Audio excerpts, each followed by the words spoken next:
요즘 뭐 인공지능 너무 많이 듣는 얘기죠. 이게 도대체 뭘까요? 우리 아이들을 앞으로 어떻게 키우는 게 바람직할까요? 오늘 이 얘기를 한번 해드리고자 합니다.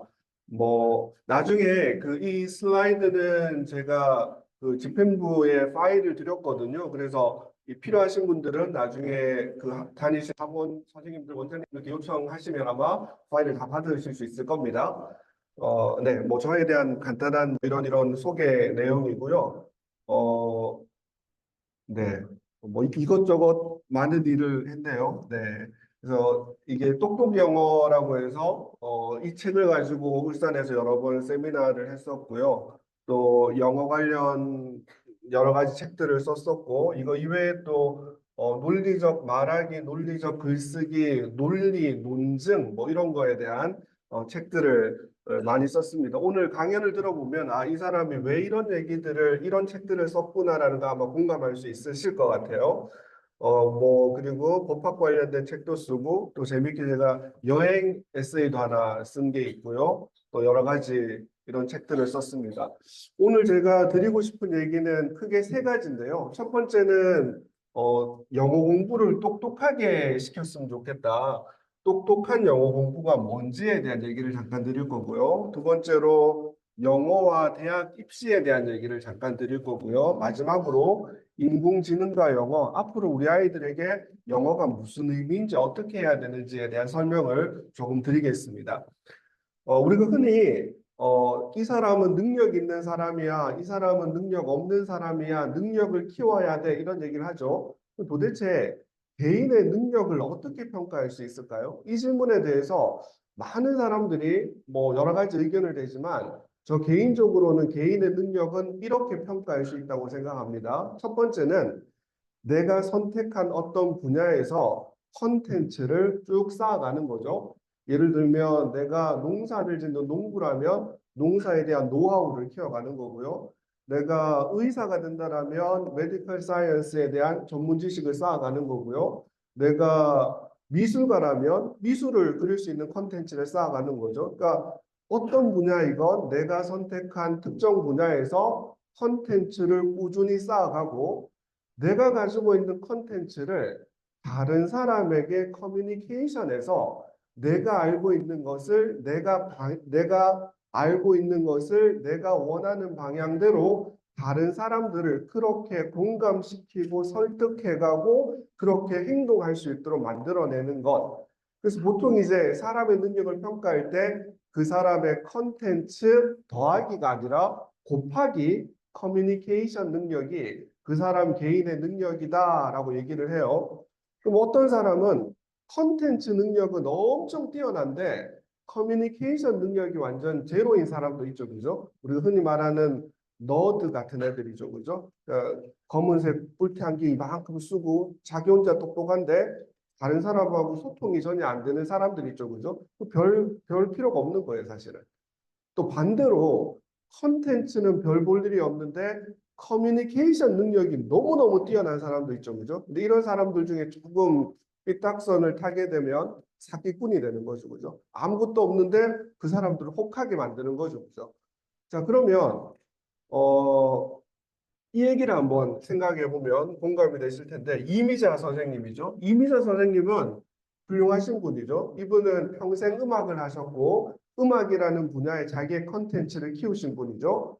근데 이분은 자기의 컨텐츠를 어디에 담았냐 하면 한국어 노랫말에 담아서 당시 60년대, 70년대 우리나라 2천만 명, 3천만 명의 가슴을 울리셨죠. 지금도 대단하신 분이죠. 이미자 말고 이분은 보아죠, 보아. 보아는 자기의 컨텐츠를 한국어뿐만이 아니라 일본어에 담았죠. 일본어에 담아서 한때 오리콘 차트를 휩쓸고 일본 열도를 들었다 놨다 했죠. 요즘 아주 유행하는 뉴진스. 뉴진스는 음반을 발매하자마자 빌보드 차트를 휩쓸고 지금 전 세계를 들었다 놨다 합니다. 근데 사실 음악이라는 컨텐츠만 보면 누가 노래를 제일 잘할까요? 아마 이미자 선생님 아닐까요? 근데 이 세 경우에 이 세상에 끼친 임팩트는 다르잖아요, 분명히. 도대체 왜 그럴까요?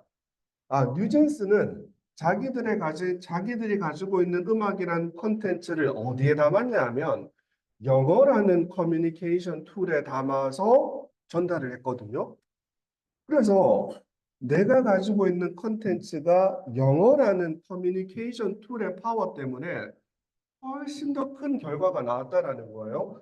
그럼 도대체 영어가 뭐기에? 영어가 뭔데? 라는 질문에 많은 사람들이 영어는 링구아 프랑카다 이런 말을 해요. 링구아 프랑카라는 말은 라틴어인데 링구아라는 말은 영어의 랭귀지, 언어라는 말이고요. 프랑카라는 말은 요즘 말로 하면 글로벌 랭귀지라는 말이에요. 쉽게 말하면 서로 다른 언어를 사용하는 사람들끼리 만나서 그들 사이에 커뮤니케이션 할 때 사용하는 언어를 링구아 프랑카라고 해요.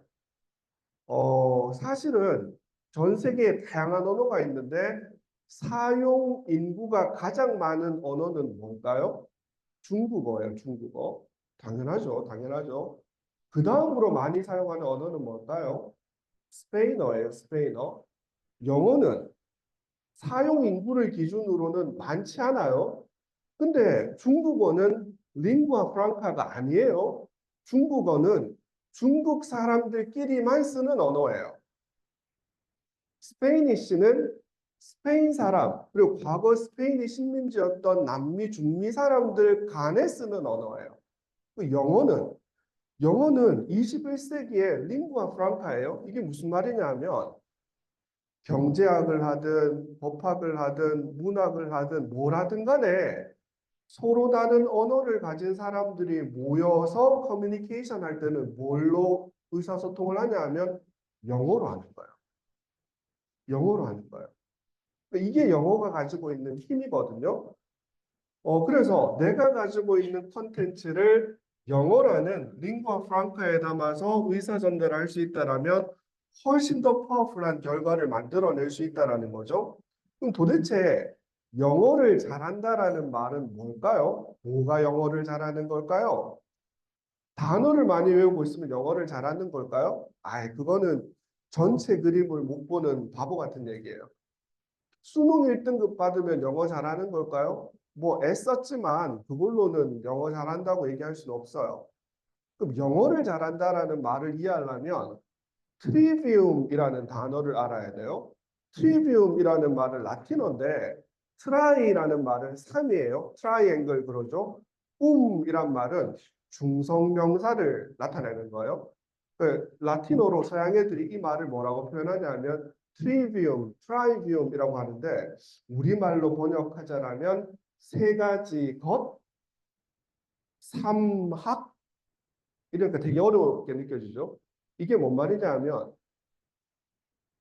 고대 그리스 로마 시대 때부터 서양 사람들은 자유인, 노예 말고 자유인, 지식인, 지도자를 키우기 위해서 기본 세 과목을 먼저 가르쳤어요. 요즘 말로 하면 21세기 대한민국 교실에서의 트리비움은 뭡니까? 국영수죠, 국영수. 근데 서양 사람들은 그리스 로마 시대 이래부터 지난 수천 년 동안 자유인을 키우기 위해서 노예가 아니라 자유인을 키우기 위해서 리더를 키우기 위해서 아주 기본적인 세 과목을 가르쳤거든요. 그걸 뭐라고 불렀냐 하면 트리비움이라고 불렀어요. 영어를 잘한다라는 말이 뭐냐면 트리비움을 갖추는 거다. 이게 무슨 말인지를 조금 쉽게 제가 한번 설명을 드려볼게요.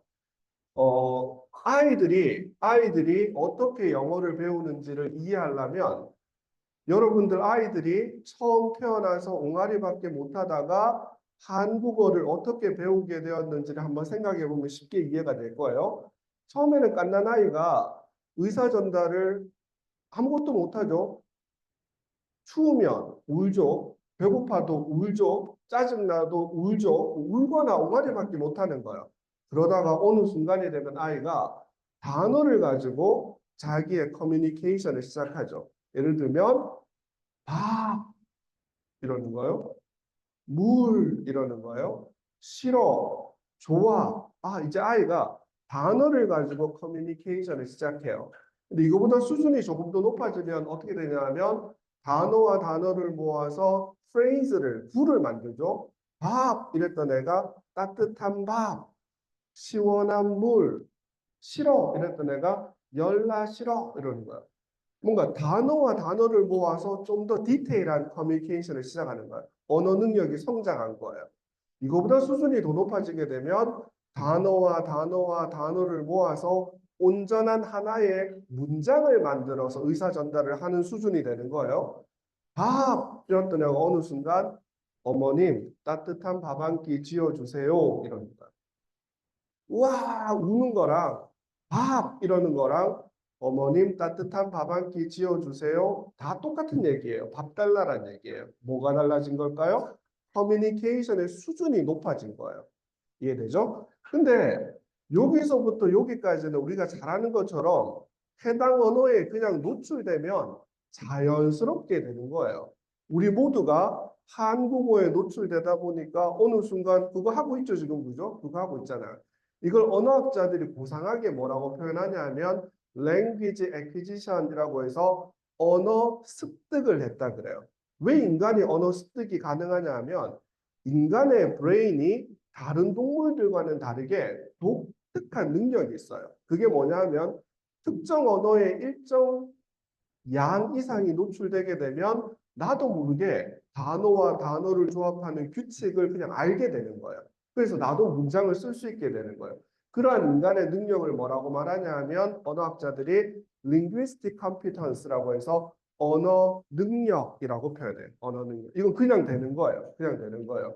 근데 우리는 영어에 24시간 노출되지 않잖아요. 그래서 영어, 외국어로 배우는 사람들은 단어와 단어와 단어를 조합하는 규칙을 인위적으로 이해해야 되는 거예요. 그리고 이해한 걸 인위적으로 적용해 봐야 되는 거예요.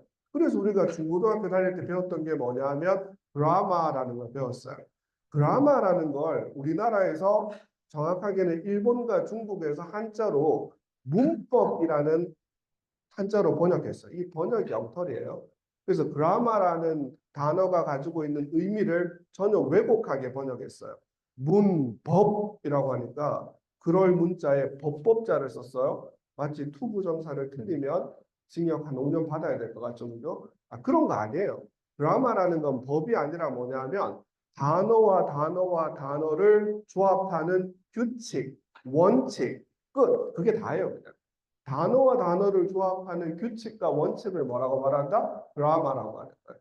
그러니까 이 규칙과 원칙을 인위적으로 배워서 단어와 단어를 조합하는 연습을 해서 언어를 배우게 되는 걸 뭐라고 말하냐면 language learning, 언어 학습이라고 해요. 언어 학습.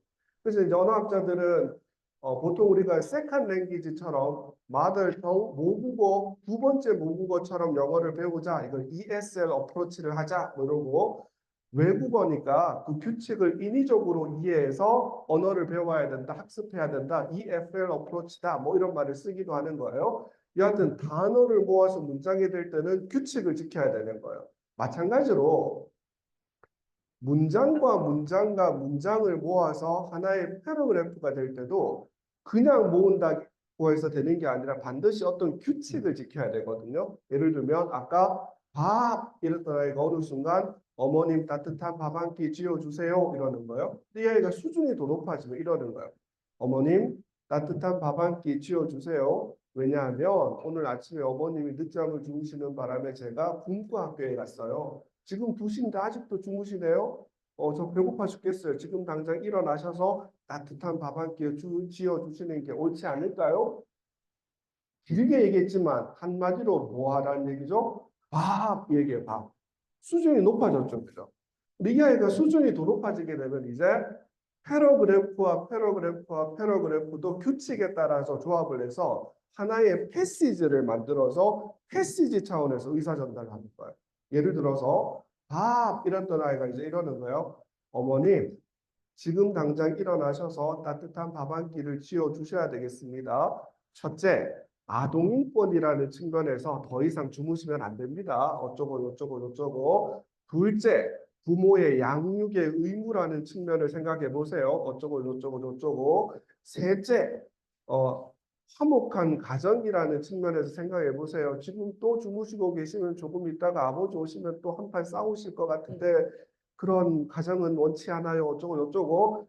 그래서 아동인권, 부모로서의 양육의 의무, 화목한 가정이라는 측면에서 지금 당장 밥을 지으시죠. 이거 결국 하고 싶은 얘기는 뭐죠? 밥이란 얘기예요. 근데 뭐가 달라진 거죠? 언어 능력의 단계, 레벨, 수준이 높아진 것뿐이에요. 그러면 단어와 단어를 모아서 문장을 만들 때도 규칙을 지켜야 되는 것처럼 문장을 넘어서서 패러 패시지를 만들 때도 규칙을 지켜야 돼요. 규칙을 지켜야 돼요. 근데 이 규칙은 그냥 그 언어 사회에 산다고 해서 되는 게 아니에요. 우리가 한국에 태어나서 한국말을 어파이어링 했지만 문장까지는 되는데 그 다음 단계는 그냥 안 돼요. 이건 누구나 인위적인 학습을 통해서만 바뀌는 거예요. 자, 그러면 아까 제가 트리비움이 뭐냐 하면 서양 사람들이 자유인이 되도록 하기 위해 리더를 키우기 위해 지난 수천 년 동안 가르쳤던 세 가지가 뭐냐 하면 첫 번째, 단어와 단어를 모아서 문장을 만드는 규칙을 가르쳤어요. 그걸 드라마라고 하는 거예요. 문법이라는 조금 잘못된 한자어 번역 때문에 의미가 왜곡됐다 그랬어요. 두 번째가 뭐냐면 문장을 모아서 문단과 단락을 만들어내는 규칙. 이 규칙을 뭐라고 말하냐 하면 logic이라고 하는 거예요. 이걸 또 일본 애들과 중국 애들이 한자로 논리라고 번역했어요. 아, 이 굉장히 엉터리 번역이에요. 논리 이러니까 너무 딱딱하죠, 그죠? 예를 들어서 요즘 제가 논리에 관심이 있어서 논리학을 공부하고 있어요. 미친놈 같죠, 그죠? 원래 라직은 그런 말이 아니에요. 라직이란 말은 뭐냐 하면 네 말이 그럴듯하네, acceptable 하네, agreeable 하네, 이게 다예요. 문장을 넘어서 너의 말이 받아들일 만하네, 너처럼 생각할 수도 있겠구나. 이게 논리적인 거예요. 이해되죠? 그럼 나머지 하나가 뭐냐면 이제 패시지 차원에서 다른 사람을 내가 원하는 방향으로 설득할 수 있는 기술을 가르쳐요. 그걸 뭐라고 말하냐면 레토릭이라고 해요. 그러니까 레토릭을 또 일본 애들과 중국 애들이 한자로 수사라고 번역했어요. 진짜 엉터리 번역이에요. 수사 이러니까 짜증나죠. 뭔 말인지도 모르겠고 레토릭이란 말은 쉽게 말하면 뭐다? 설득하는 기술, 설득하는 기술. 설득하는 방법이 뭐가 있냐면 첫 번째는 로고스, 머리에 이성에 설득하는 거예요. 예를 들면 제가 여러분들한테 가난한 노인들에게 점심을 제공해주는 NGO에 한 달에 2만 원씩 기부해 주세요라는 걸 설득하고 싶은 거예요. 그럼 설득할 때 첫 번째 방법은 뭐냐 하면 로고스, 이성에 호소하는 거예요. 머리로 들어보니까 맞는 얘기예요. 예를 들면 여러분 2만 원을 매달 내면 이게 어떻게 사용되어서 저 할아버지 할머니들한테 어떻게 도움이 되는지 그리고 연말 정산 받으면 실제로 다 세금 토해 받기 때문에 돈 내는 것도 없다고. 합리적으로 이성적으로 들어보니까 뭐 내도 괜찮겠네. 설득할 수 있는 거예요. 두 번째, 파토스라고 해서 감성에 호소하는 거예요. 예를 들면 매일 무료 급식소에 와서 밥을 드시는 이씨 할아버지의 애달픈 사연을 설명하는 거예요. 그분이 밥을 먹어서 행복해 하시는 사진까지 찍어서 보여주는 거예요. 그러면 2만 원 내야죠, 그죠? 그러니까 따뜻한 마음에 호소하는 거예요. 세 번째는 뭐냐면 말을 하는 사람, 글을 쓰는 사람의 에토스, 인격에 대해서 호소하는 거예요. 예를 들면 김수환 추기경님이나 복점 스님이나 뭐 한경직 목사님 이런 분들처럼 평생을 아주 청빈하게 사시고 좋은 일을 많이 하셨던 분이 거친 손 화장도 안 한 로션도 안 바른 모습으로 여러분들한테 와서 아무 말 안 해요. 그냥 지로 용지 놓고 손 한번 딱 잡고 김 선생 이러고 가는 거예요 그냥. 그럼 내지 않겠어요? 그 돈을 왜 내는 걸까요? 그렇게 말하는 사람의 에토스에 감동받아서 내는 거죠. 그죠? 그러니까 서양 사람들은 지난 수천 년간 자유인을 키우기 위해서, 리더를 키우기 위해서 뭘 했냐 하면 단어를 모아서 문장을 만들고 문장을 모아서 패러 패시지를 조합해내고 그걸 활용해서 상대편을 자기가 원하는 방향으로 설득해내는 커뮤니케이션 능력을 먼저 가르쳤어요. 이해되세요? 그러니까 영어를 잘한다라는 게 바로 이런 거예요. 근데 안타까운 건 지금까지 우리가 중고등학교 다니면서 안타깝게도 지금 아이들도 자꾸 무슨 질문을 받고 공부를 하냐 하면 what이라는 질문을 자꾸 받는 거예요. what이라는 질문을 받으면 무엇을 자꾸 외우게 돼요. 외우게 돼요. 그럼 예를 들어서 1789년 일어난 사건인데 중세가 끝나고 근대의 시작을 알렸던 역사적 사건은 무엇인가? 1번 프랑스 대혁명, 2번 미국 독립혁명, 3번 3.1운동. 정답은 1번. 와, 네가 그거에 뭔지 아네? 이렇게 평가를 하고 이렇게 공부를 했던 거예요. 이게 아무런 의미가 없거든요. 특히 지금 IT 시대, 특히 AI 시대에는 다 있는데 데이터는 그거 검색하면 다 나오는데 그걸 왜 외워요? 아무 의미가 없는 거예요. 그럼 뭘 할 수 있어야 될까요? 왜라는 질문을 던져야 되거든요. 왜라는 질문을 던진다라는 건 상대편이 왜냐하면이라는 이유를 자꾸 말하게 되거든요. 그러니까 아이들에게 뭐를 자극하는 거다? 논리적으로 생각할 수 있도록 트리거링을 자꾸 주는 거죠. 또 하나 뭐냐면 how라는 질문을 통해서 아이들이 문제 해결, 어떻게 되는지에 대해서 자꾸 생각을 해야 되는 거거든요. What if라는 질문을 통해서 지금 현실 말고 이걸 뒤집어서 상상하도록 해야 되거든요. 예를 들면 프랑스 대혁명, 이 프랑스 근대를 시작하게 되는 프랑스 대혁명이 왜 하필 독일도 러시아도 일본도 아니고 프랑스 파리에서 벌어졌을까? 왜? 어떻게? 프랑스 대혁명은 어떻게 미국 독립혁명에 영향을 준 걸까? What if? 맞아. 프랑스 대혁명이 파리가 아니라 베를린에서 벌어졌다라면 인류의 역사는 어떻게 바뀌었을까? 질문이 바뀌어야 되거든요. 질문이. 이게 바로 뭐냐면 thinking. 아이들로 하여금 memorizing 하는 게 아니라 무언가를 생각하도록 자극을 주는 거예요. 생각을 한다라는 말을 좀 더 쪼개어 보면 주어진 데이터를 논리적으로 분석해내고 그걸 토대로 스스로의 생각을 정리해내고 그걸 다른 사람에게 설득해낼 수 있는 프레젠테이션을 말과 글로 하는 능력을 갖춰야 되거든요. 이걸 조금 고상하게 일반화해서 말하면 이걸 뭐라고 말하냐 하면 소크라틱 메소드라고 해서 소크라테스식 문답법이란 말을 해요. 혹은 소크라테스식 대화법이라고 해요.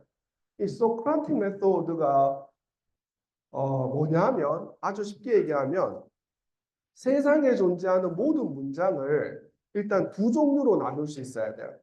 첫 번째는 fact, 사실관계를 담은 문장과 opinion, 의견을 담은 문장으로 구분할 수 있어야 돼요.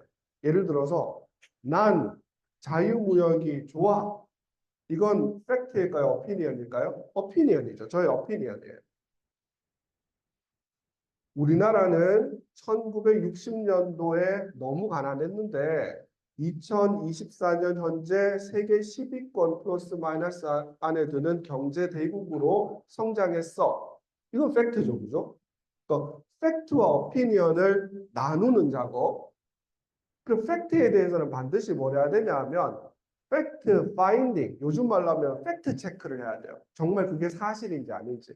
그럼 그 팩트가 사실이면 어머 그런 사실이 있었네 받아들이면 돼요. 근데 그 팩트가 거짓이면 에이 아닌데? 라고 안 받아들이면 돼요. 그러니까 팩트 체크하는 거. 그 다음 오피니언에 대해서는 반드시 뭐 해야 되냐 하면 왜? 라고 질문을 던질 수 있어야 돼요. 그럼 반드시 왜냐하면이라고 해서 팩트에 근거한 이유를 댈 수 있어야 되는 거예요. 그러니까 여러분들이 아이들하고 해줘야 되는 것 중에 하나가 뭐냐 하면 아이하고 대화를 할 때 아이가 쓰는 문장을 팩트를 담은 문장과 어피니언이 담긴 문장을 구분해내고 팩트에 대해서는 그게 사실관계가 맞는지를 한번 확인해보고 의견을 낼 때는 반드시 왜, 왜, 왜? 라고 대화를 해줄 수 있어야 돼요. 이게 소위 말하는 소크라틱 메소드라는 거예요. 이 방법을 활용하는 대표적인 지금 현재 사회 기관 중에 하나가 하버드 대학 또 세계적인 컨설팅 펌인 맥킨지라는 아주 유명한 컨설팅 펌이 있죠. 여기에서는 학생들 그리고 이제 초짜 컨설턴트가 오면 얘들한테 이 소크라틱 메소드를 가르치기 위해서 좀 쉬운 방법으로 미국 애들은 말 만드는 거 이렇게 단어 조합해서 에크로님이라고 해서 첫 단어 줄여서 이렇게 말 만드는 거 되게 좋아하죠, 그죠? 그래서 하버드하고 맥킨지에서 많이 쓰는 툴 중에 하나가 프랩이라는 툴이 있어요. 프랩이 뭐냐면 P는 포인트라고 해서 아이들한테 뭐를 가르치냐면 항상 뭐부터 얘기해라? 포인트, 결론부터 얘기해라. 항상 결론부터 얘기해라. 그 다음 R 뭘 가르치냐면 reason, 이유를 그 다음에 얘기해라. 그 다음 뭘 얘기하냐면 이 예를 들어라. 그 다음 뭘 하냐면 다시 포인트로 얘기해라. 그러니까 하버드나 맥킨지와 같은 곳에서 아까 말했던 소크라틱 메소드를 좀 더 쉽게 아이들한테 적용시키기 위해서 쓰는 툴 중에 하나가 이렇게 시키는 거예요. 나는 이렇게 생각합니다. 왜냐하면 이런 이유 때문입니다. 예컨대 이런 사례를 보세요. 따라서 저는 이렇게 생각합니다. 이렇게 말하도록 가르치는 거예요. 무조건 말각을 이렇게 하도록 가르쳐요. 아시겠죠? 그래서 미국 애들은 또 이걸 재밌게 P라는 포인트라는 말 대신에 opinion이라는 말 써서 오레오 미국에서 유명한 과자죠. 그죠? 그래서 좀 더 쉽게 이 프레임을 이해할 수 있도록 오레오라는 말로 소크라틱 메소드를 좀 쉽게 가르치기도 합니다. 근데 우리나라 사람들은 논리적으로 무엇을 하는 걸 잘 못하죠. 그죠? 우리 잘못이 아니에요. 이건 우리 교육 문제인데 제가 작년 연말에 썼던 책 중에 닥터리의 논리적 말하기라는 엄청 좋은 책이 있습니다. 이 책의 서문에 제가 뭐라고 썼냐 하면 서문의 제목이 한국 사람들은 왜 논리적 말하기를 잘 못할까? 한국 사람들은 왜 커뮤니케이션, 트리비움을 잘 못할까? 제가 이유를 세 가지를 들었어요. 첫 번째, 한국의 독특한 서열 문화 때문이다. 우리나라 사람들은 그러니까 서양 문화, 미국 문화와 우리나라 문화를 비교하면 쉬워요. 우리나라 사람들은 나이나 학벌이나 뭐 사회적 뭐 이런 것 때문에 자꾸 서열을 정하죠. 그죠? 우리 애들도 5살, 6살짜리도 만나면 너 몇 살이야? 내가 형이네, 형아라고 불러 이러죠. 이 우리 수천 년 동안 우리가 익숙해졌던 문화인 거예요. 그래서 우리는 여러 가지 기준으로 사회적인 서열을 정해서 서열이 낮은 사람이 서열이 높은 사람에게 자기의 의견을 분명하게 드러내는 걸 자꾸 못하게 만드는 문화 속에 살고 있는 거예요. 심지어 상대편은 괜찮은데 스스로 자기 검열을 해서 나의 어피니언을 분명하게 상대편에게 전달하지 못하는 문화에 빠져 있는 거예요. 그러니까 서양 애들은 아니에요. 영어 쓰는 애들은 아니에요. 대신에 물론 폴라이트 해야 되죠. please만 붙여주면 돼요. 폴라이트하게 하고 싶은 얘기는 다 해야 돼요. 그러니까 영어를 공부한다라는 거에 굉장히 중요한 것 중에 하나가 뭐냐면 우리 스스로 논리적일 수 없는 아주 중요한 나의 의견을 분명하게 누구에게라도 맞짱 뜨고 내뱉는 걸 못하게 만드는 뒤의 문화를 영어라는 걸 배우는 경험을 통해서 그 문화를 벗어나고 깰 수 있는 아주 중요한 경험을 하게 되는 거예요. 이해되죠? 두 번째는 한국어의 독특한 문장 구조 때문이에요. 우리나라 사람은 어떤 언어를 사용하느냐가 그 사람의 사고방식을 통제하고 지배하거든요. 근데 한국어는 문장 구조가 어떻게 되어 있냐면 주어가 나오고 어쩌고 저쩌고 저쩌고 저쩌고 저쩌고 저쩌고 좋아. 결론이 끝에 나와요. 근데 영어는 주어가 나오고 결론을 담은 동사가 바로 나오고 그 다음에 이유가 붙어요. 그 영어를 쓰는 사람들은 결론을 먼저 얘기하고 자기의 주관적인 의견을 먼저 얘기하고 그걸 설명하는 흐름을 자연스럽게 생각하는 거예요. 당연하게 받아들여요. 근데 한국어에 사로잡혀서 사고하는 사람들은 그런 식의 얘기를 들으면 어머, 너 너무 공격적인데? 너 너무 어그레시브한데? 이렇게 받아들여요. 근데 우리는 어떻게 어쩌고 저쩌고 저쩌고 저쩌고 저쩌고 그런데 싫은데? 이러는 거예요. 미국 애들은 싫어. 왜냐하면 이해되세요? 그러니까 영어를 공부한다는 아주 중요한 혜택 중에 하나가 뭐냐면 글로벌 스탠다드인 의견을 먼저 얘기하고 그 의견의 이유를 나중에 붙이는 이 자연스러운 사고 구조의 변화를 경험할 수 있는 아주 좋은 계기가 영어를 배우고 영어를 쓸 수 있는 거예요. 세 번째는 뭐냐 하면 한국의 잘못된 교육 방법 때문이에요. 아까 말씀드린 것처럼 what이라는 질문을 통해서 자꾸 메모라이징만 시키는 거예요. 근데 뭘 할 수 있어야 된다? why라는 질문에 대해서 스스로 왜냐하면이라고 생각할 수 있어야 되고 how라는 질문을 통해서 스스로 problem solving에 대해서 생각할 수 있어야 되고 what if라는 질문을 통해서 지금 현실과는 다른 현실을 뒤집어서 상상하는 생각을 할 수 있어야 되는 거예요. 이게 영어 공부를 하는 아주 중요한 목적이에요. 헨리 포드 들어보셨죠, 그죠? 헨리 포드가 이런 말을 했어요. 생각한다는 것, 앞에 당연히 뭐가 생략되어 있을까요? 논리적으로 생각한다라는 것이 세상에서 가장 어려운 일이다. 생각하는 사람이 거의 없는 이유가 아마도 이것 때문일 것이다. 헨리 포드도 뭐라고 말하냐면 우리 옛날에 이런 경험 있었죠. 여러분들보다 어쩌면 더 올드 제너레이션은 학교나 직장이나 군대나 어디에 가도 자꾸 높은 사람이래요. 너 생각하지 마. 생각하지 마. 시키는 대로 해. 이게 뭘까요? 생각은 지가 하니까 나머지 사람은 생각하지 말래요. 자기는 자유인이고 나머지 사람은 자기의 원하는 대로 움직이는 노예로 만드는 거예요. 근데 이거 말고 아까 제가 말씀드린 것처럼 서양에서는 수천 년간 자유인, 스스로 생각하고 스스로 결정하는 자유인을 만들기 위해서 트리비움을 가르쳤다라고 했죠. 그죠? 헨리 포드도 뭐라고 말하냐면 소수의 사람들만이 스스로 생각한다라는 거예요. 절대 다수의 사람들은 생각의 버거움을 못 이겨낸다라는 거예요.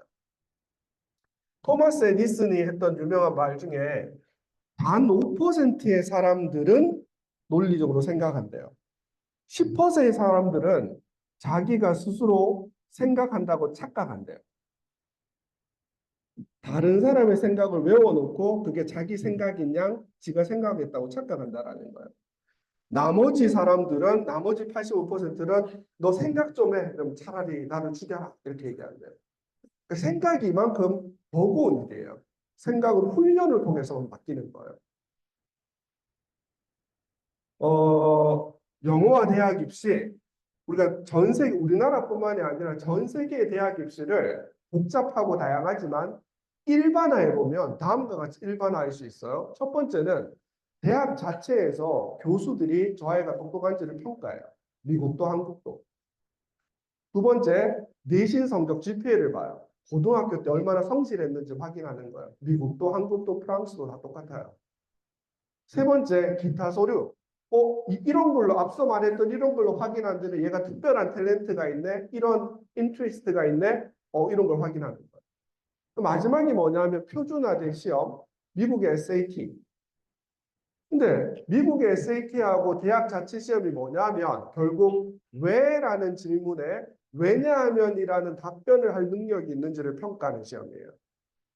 근데 원래 우리나라 수능은 학력고사를 폐지하고 수능으로 바뀐 이유가 뭐냐 하면 학력고사는 무엇을 질문했어요.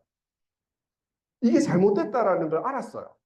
그래서 이제 그거 평가하지 말고 왜를 평가하자. 라고 수능 제도로 바뀐 거예요. 근데 안타깝게도 여러 이해 당사자들의 관여와 방해 때문에 여전히 수능은 상당 부분이 무엇을 질문하고 있어요. 문제가 지금 있는 거예요. 미국 SAT는 무엇을 하나도 안 물어요. 정상적인 미국인이면 누구나 이해할 수 있는 영어 지문을 주고 데이터를 주고 그걸 분석하고 사고할 수 있는지를 객관식 시험으로 보는 거예요. 이게 대학 시험 방법이에요. 예를 들면 이 소크라테스 문답법이라는 걸 교육제도에 가장 잘 활용하고 그거대로 입시를 하는 대표적인 데가 하버드 로스쿨, 하버드 비즈니스 스쿨이에요. 예를 들어볼게요. 뭐 또 하버드 다른 대학원들, 뭐 공대 대학원 다 똑같아요. 예, 근데 미국에서는 아이들을 어릴 때부터 트리비움이라는 걸 문화적으로 무의식적으로 똑똑한 애들을 가르치는 거거든요. 이걸 이제 나중에 대학 갈 때 SAT에서 표준화된 객관식 시험으로 봐요. 그러니까 주어진 데이터를 많이 외웠는지를 보는 게 아니라 누구나 이해할 수 있는 데이터를 주고 그걸 분석해서 왜냐하면 할 수 있는지를 표준화된 시험으로 보는 거예요. 그럼 이렇게 해서 대학에 들어가는 거예요. 그럼 대학에서 또 GPA, 대학생활 잘했는지 기타 액티비티를 보는 거예요. 또 대학 여기 플러스에서 이제 또 대학원에서 실제 이 아이가 똑똑한지 말과 글을 통해서 한번 보는 거예요. 또 표준화된 시험을 뭘 보냐면 로스쿨 갈 때는 LSAT라고 해서 왜냐하면 할 수 있는지를 표준화된 객관식 시험으로 보는 거예요. 우리나라에 로스쿨 갈 때 지금 리트라는 법학 적성 시험이라는 게 생겼죠. 그죠? 그게 우리나라에서 유일하게 이걸 흉내내어서 만든 시험이에요. 그래서 왜냐하면 할 수 있는지를 보는 거지 무엇을 많이 외우고 있는지를 평가하는 시험이 아니에요, 전혀. 그럼 이걸 잘하면 이제 로여가 되는 거예요. 또 이렇게 해서 GMAT이라는 시험도 표준화된 객관식 시험으로 왜냐를 할 수 있는지를 평가하는 거예요. 이렇게 해서 MBA를 하게 되면 비즈니스맨이 되는 거예요. 또 일반 대학원 간 애들은 GR이라는 시험을 통해서 또 왜냐하면 할 수 있는지 표준화된 시험을 보는 거예요. 그리고 나중에 엔지니어가 되든 사이언티스트가 되든 스칼라가 되든 하는 거예요. 이해되세요? 그러니까 이게 아주 표준화된 미국식 교육 방법이고 평가 방법이에요. 우리나라에도 이걸 흉내내서 만든 제도가 있어요. 아까 우리 말씀하셨듯이 영어 특기자 전형 그리고 지금은 이제 학생부 종합 전형의 일부 해서 이걸 만든 게 있어요. 아까 부회장님도 그렇고 또 우리 고모님도 그렇고 자제분들이 다 연세대 UIC에 이 영어 전형으로 합격을 하셔서 또 의대 가시고 또 의대 메디컬 스쿨 가시고 뭐 이렇게 해서 다들 잘 된 경우도 많으세요. 그냥 나중에 데이터를 한번 보세요. 올해 2024년도에 이렇게 뽑았어요.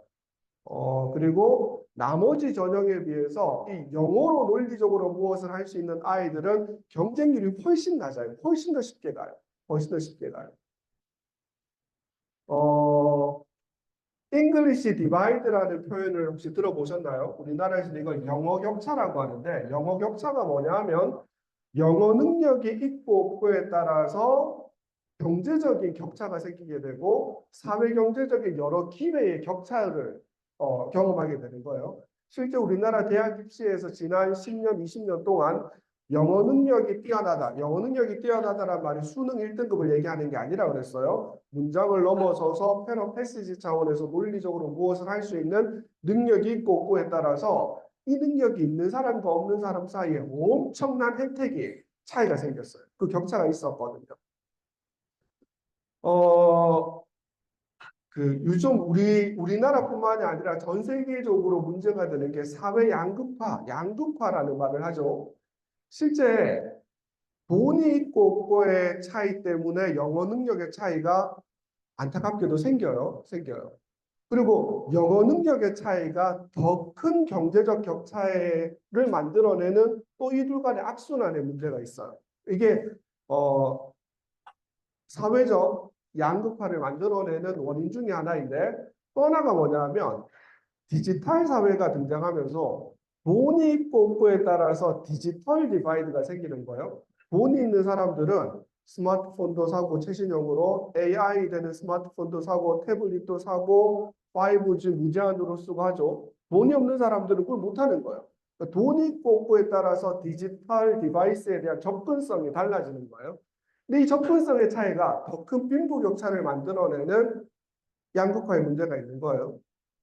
또 심각한 문제가 이 디지털 디바이드가 영어 능력의 격차를 더 악화시키고 영어 능력의 격차가 더 큰 디지털 디바이드를 만들어내는 이 셋 간에 서로가 서로를 악화시키는 악순환의 문제가 있어서 양극화가 점점 커지고 있는 문제가 있어요. 여러분, 우리 페이퍼라는 말이 어디에서 나왔죠? 파피루스에서 나왔다 그랬죠? 고대 이집트에서 파피루스를 만들면서 인류가 데이터를 우리의 지적 정보를 저장하기 시작했다라고 하죠. 많은 학자들이 조사를 해보니까 BC 3000년부터 서기 2000년까지 5000년 기간 동안 인류가 축적한 정보 데이터가 어느 정도인지를 계산해 봤대요. 계산해 보니까 약 20 엑사바이트 정도의 데이터가 된대요. 엑사바이트라는 게 굉장히 우리가 일상에서 쓰지 않는 낯선 말이죠, 그죠? 그러니까 이 말을 조금 쉽게 설명해 보면 엑사바이트가 어느 정도냐 하면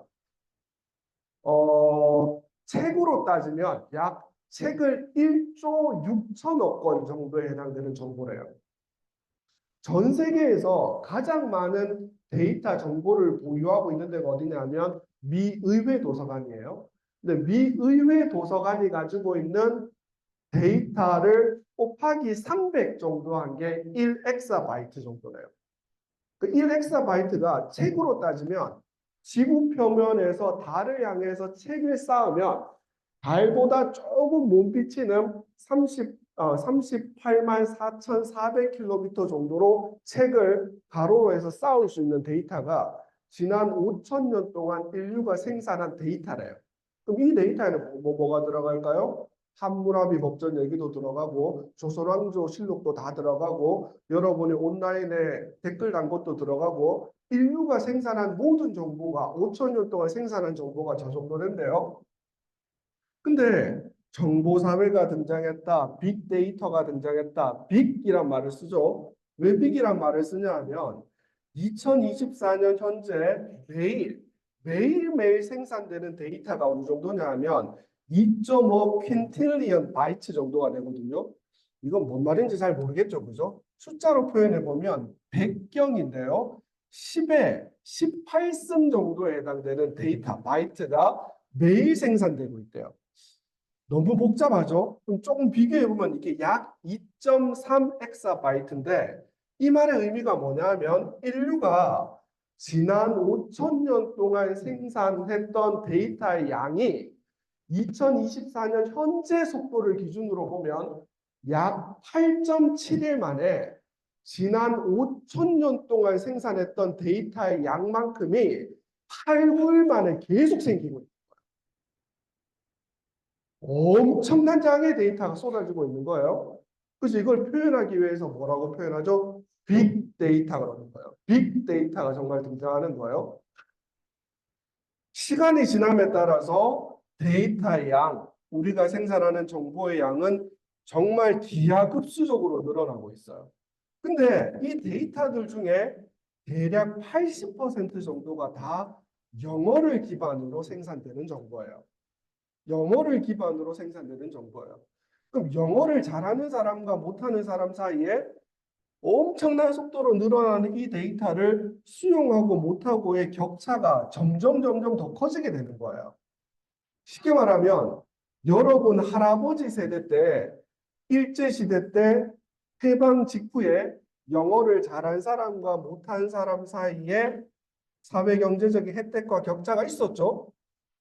근데 그때는 대부분이 못했기 때문에 야 그때 영어 잘하면 좋았지라는 건 알지만 영어를 못해서 겪었던 차별은 별로 없었어요. 대부분이 못했기 때문에. 근데 부모님 세대만 해도 영어를 못했기 때문에 받았던 차별과 경험 조금씩은 있죠, 그죠? 있죠. 우리 아이들이 어른이 되는 시대가 되면 그 차별과 격차의 문제가 훨씬 더 커진다라는 거예요. 영어로 생산되는 정보사회의 데이터가 절대적인 양을 차지합니다. 이런 상황에서 뭐까지 등장해 버렸다? AI라는 인공지능이라는 것까지 등장해 버렸어요. 프롬프트 엔지니어링이란 말이 요새 유행하는데 이게 도대체 뭐냐면 요새 신문이나 이런 데 보면 프롬프트 엔지니어링을 하게 되면 돈을 많이 번다. 프롬프트 엔지니어의 수가 너무너무 부족하다. 이 직업을 가지면 돈을 엄청 많이 번다. 이런 얘기가 작년, 올해 신문에 엄청 많이 났어요. 이게 뭐냐면 AI가 뭐냐면 예컨대 우리 챗GPT라고 들어보셨죠, 그죠? 그 챗GPT를 흔히 LLM이라 그래요. Large Language Model이라고 해서 이게 뭐하고 똑같냐면 아까 제가 설명했던 언어 습득하는 거하고 똑같은 논리예요. 그러니까 이걸 하는 AI 과학자들이 언어 습득 이론을 가지고 이걸 만들었어요. 이 패턴을 만들었어요. 우리가 AI를 학습시킨다 그러죠. 그게 뭐냐면 엄청나게 많은 데이터를 인풋하는 거예요. 그게 뭐하고 똑같냐 하면 내가 영어를 쓰는 사회에 1년, 2년 동안 노출되었네? 그러면 영어 단어를 어떻게 조합하는지를 나도 모르게 어파이링 하는 거예요. AI에게 엄청난 많은 빅데이터를 학습을 시켰네? 그럼 이 AI가 어떤 상황이 주어졌을 때 뭐라고 대답해야 될지를 확률적으로 찾아낸다라는 거예요. 마치 우리가 언어를 습득하는 것처럼. 이걸 LLM 모델이라고 해요. 그럼 예를 들어서 여러분, 마치 우리가 네이버에 녹색 창에 검색을 하는 것처럼 챗GPT에 가면 이런 창이 주어져요. 이 창을 뭐라 그러냐면 프롬프트라고 해요. 그럼 이 프롬프트에 마치 우리가 검색어를 넣듯이 뭐뭐 해달라라고 넣는 거예요. 여기 예를 들어서 이 파일에 단어가 몇 개인지를 카운트하는 프로그램을 파이썬이라는 컴퓨터 프로그램으로 짜줘라고 명령을 엔터를 하는 거예요. 그럼 엔터 하는 걸 뭐라 말하냐면 프롬프팅이라고 하는 거예요. 저 녹색 창 저걸 프롬프트라고 하고 거기에 명령어를 넣어서 실행을 시키는 걸 프롬프팅이라고 하는 거예요. 그러면 이제 파이썬이라는 컴퓨터 언어를 가지고 프로그램을 짜줘요. 야, 이게 놀라운 거예요. 옛날에는 예를 들어서 지금 글로벌 IT 기업들 샌프란시스코 근처에 있는 애들 중에 거기에 있는 애들은 다 뭐하냐면 구조를 짜는 애들이에요. 그러면 정말 하청하는 작업들은 제3세계에서 하는 거예요. 아주 쉽게 얘기를 들면 픽사에서 만든 인사이드 아웃이라는 애니메이션 영화가 있죠, 그죠? 이 영화에 하청받아서 그림 그리는 작업은 우리나라 엄청 많이 해요. 근데 누가 돈을 버는 걸까요? 픽사가 하는 건 뭘까요? 큰 구조를 짜는 거예요. 큰 그림을 그리는 건 자기들이 하는 거예요. 그 그림 내에 단순 작업은 하청을 줍니다. 이해되세요? 또 우리가 지금까지 했던 건 뭐다? 누가 멋있게 인형 디자인을 하면 우리는 하청받아서 인형 눈알 붙이는 작업을 열심히 해서 먹고 살았던 거예요. 근데 AI가 등장하게 되면 이제 이 하청 두는 코딩을 누가 하냐면 AI가 대신해줘요. 그 하청 일은 이제 없어져요. 누구만 살아남냐 하면 큰 그림을 그릴 수 있는 사람, 큰 구조를 짤 수 있는 사람. 왜 이렇게 해요? 라는 질문을 이 하청업자들은 못해요. 눈알을 이렇게 붙이는 게 더 예쁠 것 같은데요. 닥쳐. 너 생각하지 마. 그냥 거기 붙여. 눈알을 이렇게 변형해서 더 이쁜 디자인을 만드는 건 얘들이 하는 거예요. 이해되세요? 우리 아이들이 어느 쪽에 서야 될까요? 어느 쪽에 서야 될까요? 그림을 그려달라고 하면 또 이렇게 그림을 그려줍니다. 아까 말한 것처럼 픽사 애니메이션을 만든다? 이제 하청 애들 필요가 없는 거예요. AI가 발전한다는 게 뭐냐면 예를 들어서 로펌에 가면 시니어 파트너 변호사가 있고 얘를 도와주는 어소시에이트들이 있어요. 그럼 보통 이제 어떤 서면을 쓰게 되면 이 주니어 어소시에이트들이 초안을 막 쓰는 거예요. 그럼 그걸 가지고 마지막 시니어 파트너 변호사가 마지막 자기가 다 듣거든요. 근데 지금 이제 심각한 문제는 AI가 무슨 역할을 하냐면 웬만한 어소시에이트 역할을 더 잘해내는 거예요. 그럼 이제 파트너 변호사는 누가 필요 없다? 얘들은 필요 없는 거예요, 이제. 모든 분야에서 이런 변화가 벌어지게 되는 거예요. 단순한 실력이 아니라 무언가 없는 걸 상상해내고 왜라는 질문을 던질 수 있어야 되고 해결책을 찾지 못하면 밀려나게 되는 거예요. 결국 프롬프트 엔지니어링이 뭐냐면 결국 누구를 AI를 나의 비서로 놓고 그 비서에게 영어로 말과 글로 커뮤니케이션 하는 능력을 얘기합니다. 내가 결국 AI를 나의 비서로 놓고 영어로 내가 원하는 바대로 정확하게 얘를 가이드할 수 있는 커뮤니케이션을 할 수 있는 능력이 있고 없고의 문제라는 거예요. 말씀드렸죠. 개인의 능력은 컨텐츠 곱하기 의사소통 능력이다. 인공지능 시대를 주도할 논리적 사고력, 문제 해결 능력, 상상력을 가지고 있어야 됩니다. 이게 결국 뭐다? 영어 능력이라는 거예요. 소크라테스식 문답법, 왜, 왜냐하면이라는 질문을 통해서 격이 다른 영어 공부를 해서 실력을 키우길 바랍니다. 영어 능력은 중요한 삶의 고비고비마다 성공과 실패를 판가름하는 정말 결정적인 요소거든요. 이 결정적인 요소라는 이 파워가 여러분의 아버지, 할아버지 세대보다 여러분들이 훨씬 더 컸던 것처럼 그거보다 훨씬 더 큰 영향력을 아이들의 미래에 미치게 될 겁니다. 인공지능 시대를 주도할 영어 능력을 갖춘 아이들로 여러분들 자녀 모두를 키워내시길 간절히 기원합니다. 감사합니다.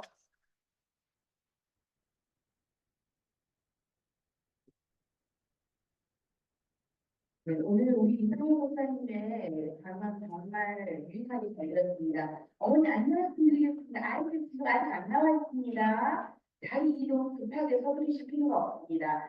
지금 공학관에서 시험을 마친 아이들은 관계자분들께서 전부 인솔하셔서 각 반별, 팀별, 그리고 학부별로 해서 내부 포토존이 마련되어 있습니다. 그래서 현재 지금 밖으로 나오지는 않고 실내에서 팀원별로 이동해서 포토존에서 사진을 촬영하고 있습니다. 그래서 여러분들께서 편안하게 세미나를 끝까지 다 들으시고 아이들하고 이철까지 이동까지 저희하고 연락이 소통이 되어 있기 때문에 안전에 대한 걱정이나 이런 것들 조금 더 주셔도 될 것 같습니다. 저도 강연을 들으면서 많이 생각을 했는데요. 아이들에게 왜라고 질문을 하고 만약에 너라면이라고 유추할 수 있도록 하고 이것에 대해서 논리적인 아이들이 사고를 많이 할 수 있도록 깨워줘야 되겠다는 현장에서 어떤 지침을 하나도 얻은 것 같아서 정말 기쁘고 즐거운 강연이었습니다. 오늘 강연해 주신 이상혁 박사님 진심으로 감사드립니다.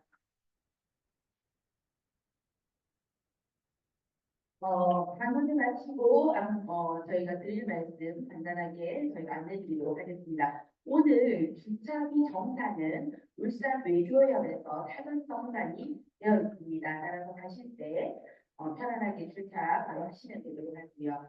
아이들의 안전이 가장 중요한 것 같습니다. 어머님들도 여기서 세미나에서 아이들 인솔하러 가실 때 엘리베이터와 도구와 수단을 이용하시더라도 안전하게 가시고 또 오늘 아까 아이들 데리고 오실 때 느끼셨을 것 같습니다.